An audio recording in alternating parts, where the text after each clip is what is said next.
Serious ആയിട്ടുള്ള father ആയിരുന്നു, ഭയങ്കര സ്ട്രിക്റ്റ് ആയിട്ടുള്ള. പക്ഷെ അത് എന്റെ അടുത്ത് മാത്രമേ ഉള്ളത് നടക്കാതെ പോയത്. ഞാൻ പുള്ളിയുടെ ഒരു വീക്ക്നെസ് ആയിരുന്നു പലപ്പോഴും. എന്റെ ബ്രദറൊക്കെ ഇപ്പോഴും വരച്ചു വരയില്ല ആയിട്ടുള്ള ഫാദർ ആയിരുന്നു. നമ്മളെ എന്താ നമ്മള് കല്യാണം കഴിച്ച് പോകുന്നിടം വരെയും നമ്മുടെ കൂടെ.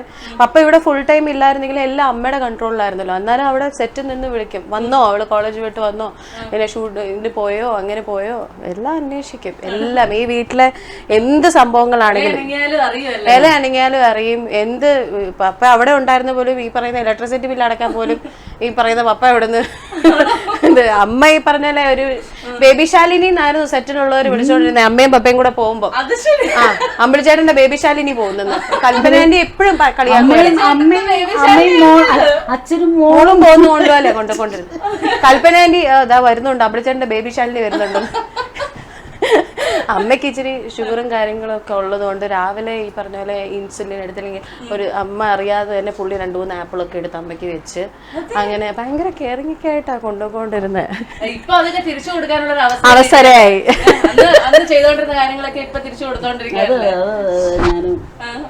ഞങ്ങളത് ഓർക്കാറുണ്ട്. അപ്പൊ അമ്പിളിച്ചേട്ടൻ ഒരു ദിവസം എങ്ങനെയാ, രാവിലെ എത്ര മണിക്ക് എഴുന്നേക്കും, ഇപ്പൊ എങ്ങനെയൊക്കെയാ കാര്യങ്ങളൊക്കെ?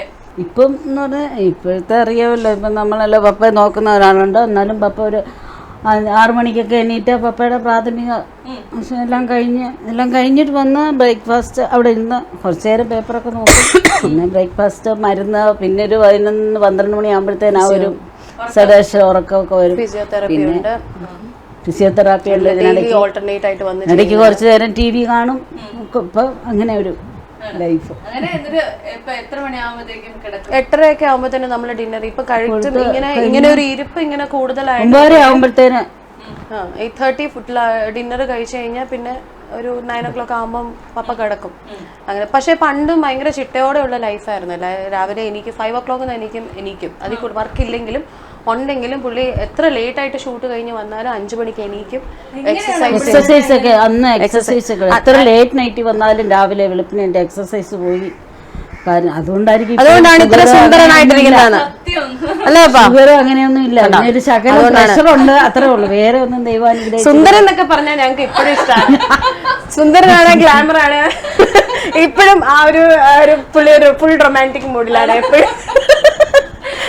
പപ്പ അങ്ങനെ നോക്കിയത് കൊണ്ടാണ് പപ്പയുടെ ഈ ആക്സിഡന്റ് സമയത്തൊക്കെ ആണെങ്കിൽ ഇത്രയും സർജറീസ് ഒക്കെ വന്നെങ്കിലും പെട്ടെന്ന് റിക്കവർ ആയി. പുള്ളിക്ക് ഡയബറ്റിക് ഇല്ല, ഗോഡ് ഗ്രേസ്, അങ്ങനെ ഡയബറ്റിക് ഇല്ല, പ്രഷർ കാര്യങ്ങൾ, cholesterol, everything is absolutely all right. ഇപ്പൊ നിങ്ങൾക്ക് കണ്ടാൽ തന്നെ അറിയാം ഒരു ആക്സിഡന്റ് ആയിട്ട് ഇരിക്കണ ഒരു വ്യക്തിയുടെ ഫേസ് അല്ല.